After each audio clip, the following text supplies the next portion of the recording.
Important to realize that almost everyone on the planet who has a phone is a content creator. You know, they're adding something on Facebook or Insta or TikTok. They're creating content. My mom, who posts something on Facebook, is a content creator. So I think the term, that's why I like to use the term content entrepreneur, because we're content creators who are doing this to make a living financially. I think becoming a content entrepreneur is the greatest choice you could make as a business person. You literally have no overhead to start. All you need is a smartphone to get started. I mean, it can go from there, but to start, you just need that. All your tools can be online tools to get you. It's never been a better time to start a business. But again, we get back to business.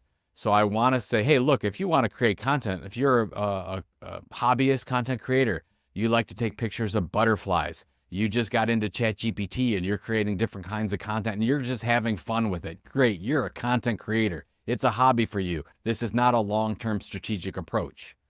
If you're like, I just quit my job as a marketer for so-and-so, I am going to build an audience that knows, likes, and trusts me. I'm going to generate speaking revenues and consulting revenues and generate sponsorships and maybe launch an event or donations or affiliate marketing or all the other things you could drive revenue from. You are a content entrepreneur. I feel when I say to you content entrepreneur, it invokes a whole different thought process in people than just a content creator, which anyone can be.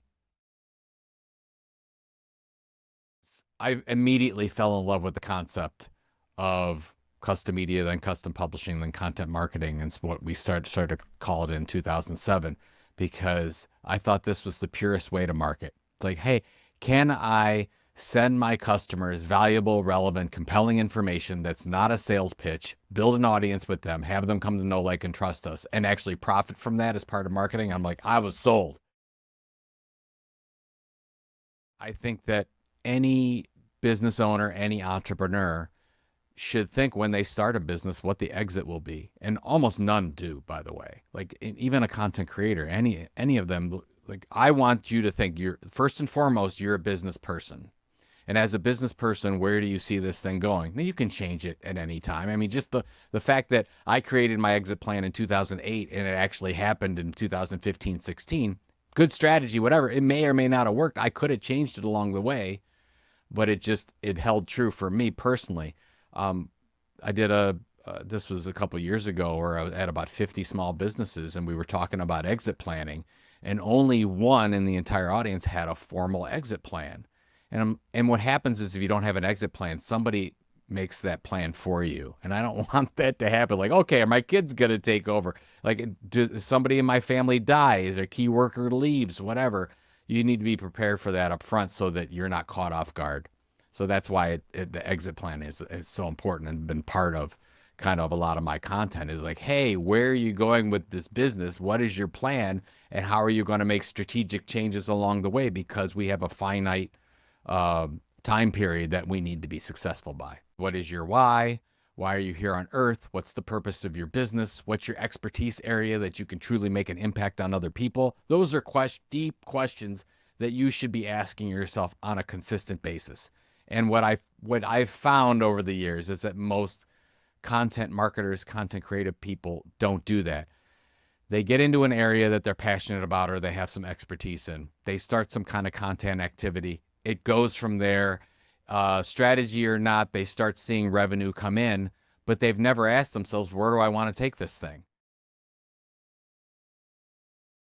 If you're a marketer working for another company, I would absolutely have a personal side project that you're working on building your own brand. I believe right now more than ever before, you need your own website.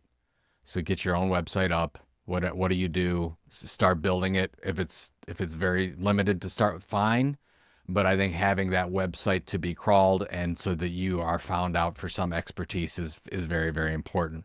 If you can get your show going outside of that company to do your thing, so someday you have options, and that's all I want marketers to have are options. So great, if you have this opportunity, 20 years, 25 years, 30 years, growing in the company, you become CMO and you reach all your dreams, wonderful. But that happens about 0.5% of the time, and it's going to happen less and less. We're staying at jobs less frequently, but there are more businesses starting than ever before, and we're all sort of becoming, um, the United States of these solopreneurs everywhere. And then you have these super, super large companies, and then you have lots of little small businesses, which, not good or bad. It just is right now.